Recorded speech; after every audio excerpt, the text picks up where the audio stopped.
এক ঝটকায় দাম বাড়ছে 748টি ওষুধের। নয়া দাম কার্যকর হতে চলেছে। অসুখ সারাতে পকেট ফাঁকা হতে চলেছে আমজনতার। অপরিহার্য ওষুধের দাম বাড়ালো কেন্দ্র। কোন কোন ওষুধের দাম বাড়ছে?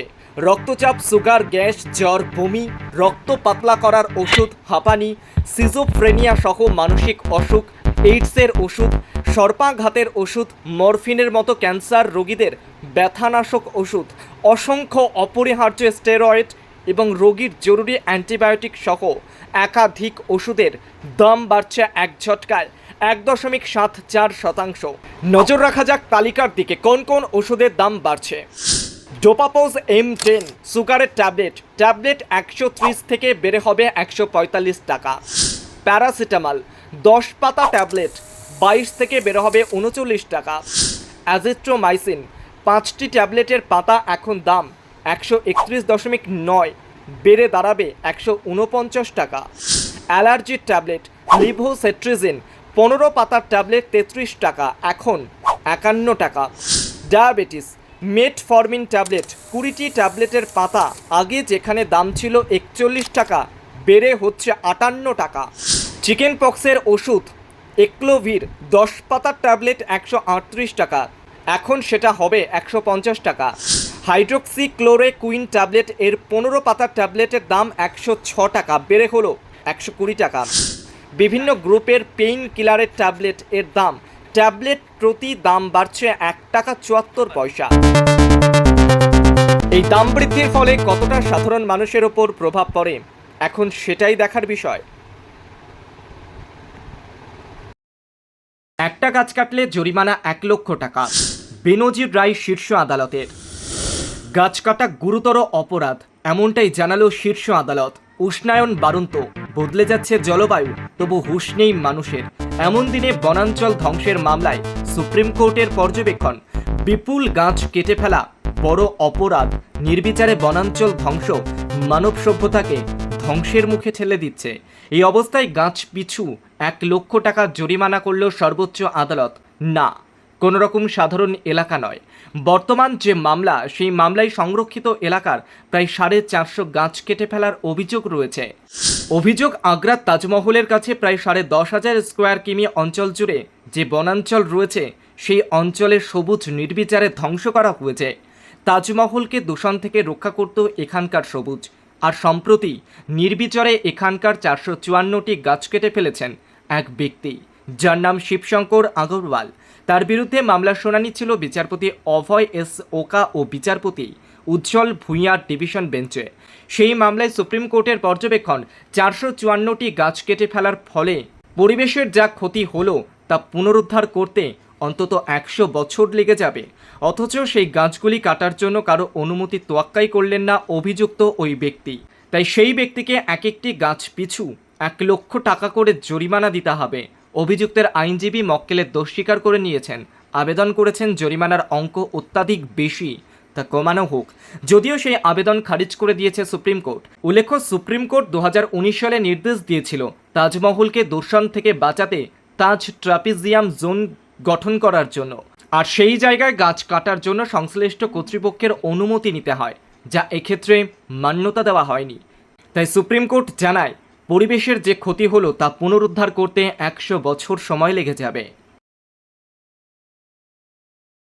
মহিলাদের পাশে দিল্লির সরকার। মহিলাদের মানোন্নয়নে নজর রেখা গুপ্তর। মহিলাদের জন্য 5,100 কোটি টাকা বরাদ্দ করল সরকার। মহিলাদের হাতে 2500 টাকা তুলে দেওয়ার লক্ষ্য। 2025-26 অর্থবর্ষের জন্য বাজেট পেশ করল দিল্লির বিজেপি সরকার। এই বাজেট রেখা গুপ্ত সরকারের প্রথম বাজেট, আর সেই বাজেটেই মহিলাদের জন্য কল্পতরু সরকার। নজর দেওয়া হয়েছে মহিলাদের মানোন্নয়নের দিকে।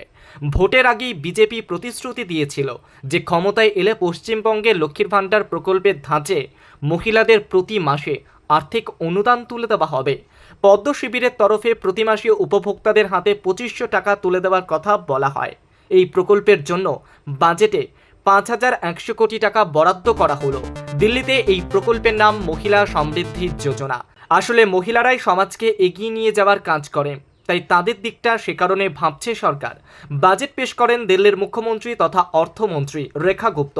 সেখানে অন্যান্য গুরুত্বপূর্ণ বিষয়ের সঙ্গে উত্থাপন করা হয়েছে মহিলা সমৃদ্ধি যোজনার। মুখ্যমন্ত্রী রেখা গুপ্ত জানান, দিল্লির 24টি হাসপাতালের পরিকাঠামো দুর্বল, সেগুলির মানোন্নয়নের জন্য 1000 কোটি টাকা বরাদ্দ করা হয়েছে।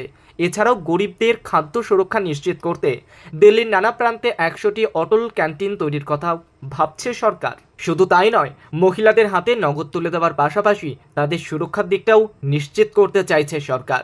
মহিলাদের পর্যাপ্ত নিরাপত্তা দিতে 5100টি সিসিটিভি ক্যামেরার কথাও বলেছে সরকার।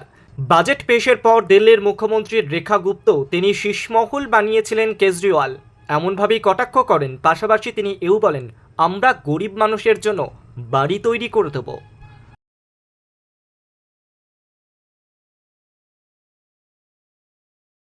হরিয়ানা, ছত্তিশগড়, মধ্যপ্রদেশ, মহারাষ্ট্র এবং দিল্লি এবং উড়িষ্যা, তা স্বাভাবিকভাবে ভারতীয় জনতা পার্টির এবং তাদের পরিচালিত রাজ্য সরকারগুলি এবং কেন্দ্রীয় সরকারের নারী শক্তিকে শক্তিশালী করার যে মিশন, সেটা সবাই লক্ষ্য করেছেন, সবাই জানেন। এবং প্রধানমন্ত্রীর উদ্যোগেই 96 সাল থেকে যে টালবাহানা, সেটা পরিসমাপ্তি ঘটিয়ে আগামী 29 সাল থেকে যত নির্বাচন হবে 1/3 মহিলা সংরক্ষণ লোকসভা এবং বিধানসভায় যশস্বী প্রধানমন্ত্রী নরেন্দ্র মোদীজি দিয়েছেন। এবং বিজেপি রেখা গুপ্তর মতো একজন ডেডিকেটেড মহিলাকে দিল্লির মুখ্যমন্ত্রী এবং আদিবাসী পরিবার থেকে উঠে আসা শ্রীমতী দ্রৌপদী মুর্মুকে ভারতবর্ষের সাংবিধানিক প্রদান করার মধ্য দিয়ে মাতৃশক্তিকে বন্দন করা, শ্রদ্ধা জানানো এবং তাদেরকে ভারত মাতার সর্বোচ্চ জায়গায় আসন করে দেওয়ার কাজটাও কিন্তু বিজেপি করছে। তা আমরা এখানে খুব সংক্ষিপ্তভাবে আমি যেটা বলছি, দেখুন যে এবারে পশ্চিমবঙ্গে যে দিশাহীন বাজেট হয়েছে, সেখানে মুখ্যমন্ত্রী ঘোষণা করেছিলেন, মানে তার হয়ে মাননীয়া চন্দ্রিমা ভট্টাচার্য, অর্থ দপ্তরের রাষ্ট্রমন্ত্রী স্বাধীন দায়িত্বপ্রাপ্ত, যে তারা আইসিডিএস এবং আশা কর্মীদের স্মার্টফোন দেবেন। ঘিবলি জ্বরে ভুগছে গোটা পৃথিবী, আর তাতেই নাজেহাল অবস্থা প্রস্তুতকারী সংস্থা চ্যাট জিপিটি।